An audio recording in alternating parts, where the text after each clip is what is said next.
Welcome to the Explainer. Today we are diving straight into the structural blueprint of a massive digital phenomenon, the 100-day Parasite siege. We're not just looking at standard gameplay here, oh no. We're breaking down exactly how a handful of calculated, terrifying elements come together to engineer an absolutely irresistible, viral viewing experience. So let's just get right into it. The world evolves against you every day. Just let that sink in for a second.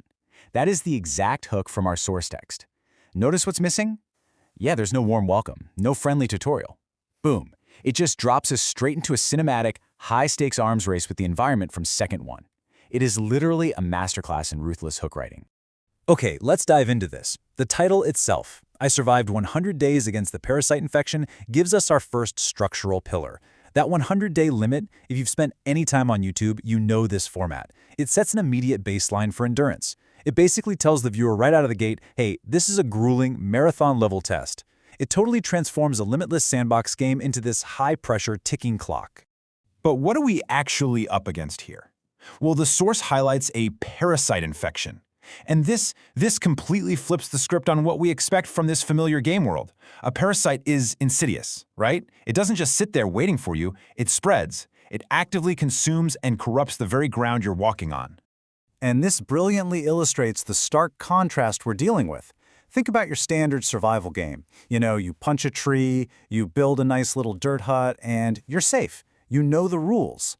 But the infected biome, it completely shatters that comfort zone.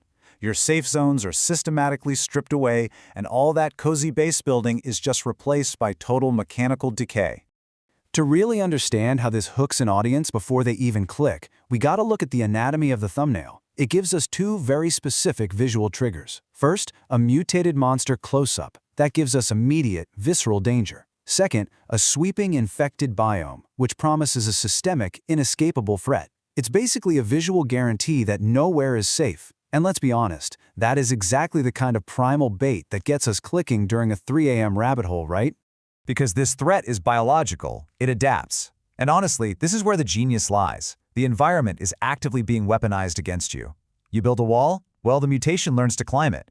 You try to hide underground? The infection seeps right into the soil. The tension literally never drops because the rules of survival are just constantly being rewritten.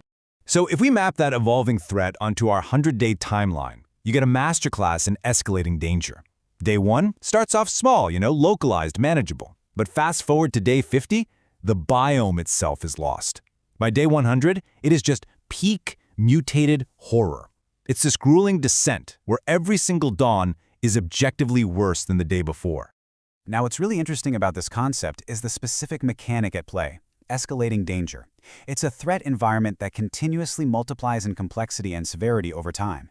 And this right here is exactly why audiences stay absolutely glued to the screen.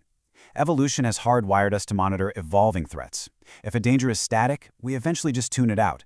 But a danger that's actively learning, our brains physically cannot look away.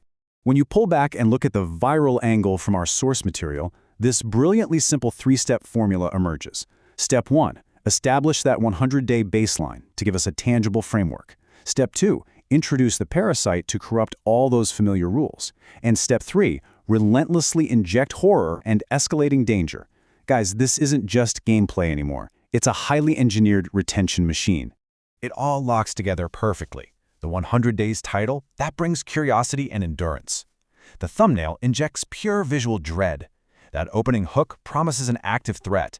And the horror angle delivers sustained, heart-pounding adrenaline. Every single component here is meticulously designed to engineer a relentless sense of siege. It's completely irresistible.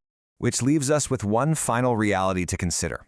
We've deconstructed the mechanics, we've looked at the psychological hooks, but think about your own reaction for a second.